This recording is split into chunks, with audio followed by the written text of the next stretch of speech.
নিস্তব্ধ দুপুর, চারপাশে শুনশান নীরবতা। গ্রামের শেষ প্রান্তে এক পুরনো খড়ের ছাউনি ঘরে একা থাকেন বৃদ্ধা কমলা দিদি। বয়স ৮০-র কাছাকাছি, শরীর বেঁকে গেছে, চোখেও ঝাপসা দেখে। তবুও একা হাতে সামলান নিজের ছোট্ট সংসার। কমলা দিদির স্বামী মারা গেছেন বহু বছর আগে। একমাত্র ছেলে শহরে চাকরি নিয়ে স্থায়ী হয়েছে, বছরের পর বছর দেখা নেই। মাঝে মাঝে টাকা পাঠায়, কিন্তু মায়ের খোঁজ নেওয়ার সময় হয় না।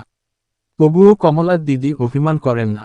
ভোর হলেই উঠোন ঝাড়ু দেন, তুলসীতলায় জল দেন, তারপর ধীর পায়ে হাঁটতে বের হন গ্রামের পথে।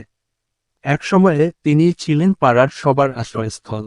কারো বাড়িতে ঝগড়া হলে, কেউ অভুক্ত থাকলে, ছুটে যেতেন সমাধান করতে। কিন্তু এখন সময় বদলেছে।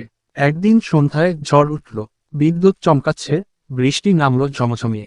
কমলা দিদি জানালার পাশে বসে ভাবছিলেন, এই ঝড়ের রাতে যদি কেউ দরজায় এসে দাঁড়ায়, হয়তো এক কাপ গরম চা চাইবে, অথবা আশ্রয়। কিন্তু কই, কেউ তো আসে না। ঠিক তখনই দরজায় টোকা পড়ল। চমকে উঠে দরজা খুলে দেখেন, বাইরে ভিজতে থাকা এক কিশোরী দাঁড়িয়ে। ভীত, কাঁপতে থাকা মুখ। মেয়েটি বলল, দিদি, আমি পথ হারিয়ে ফেলেছি, আশ্রয় দেবেন? কমলা দিদি মায়াভরা চোখে মেয়েটিকে ভেতরে টেনে নিলেন। ভেজা কাপড় বদলানোর ব্যবস্থা করলেন, চুল মুছিয়ে দিলেন। এক কাপ গরম দুধ দিয়ে বললেন, খামা, ভয় নেই।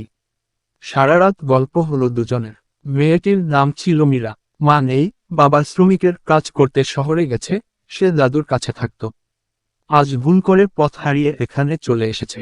সকালে ঝড় থেমে গেলে গ্রামের লোকজন মীরার খোঁজে এলো।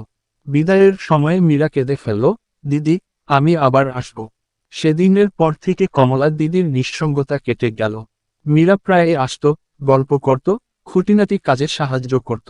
কমলা দিদির মনে হলো, জীবনের শেষ বেলায় আবার যেন তিনি নতুন করে বেঁচে উঠলেন।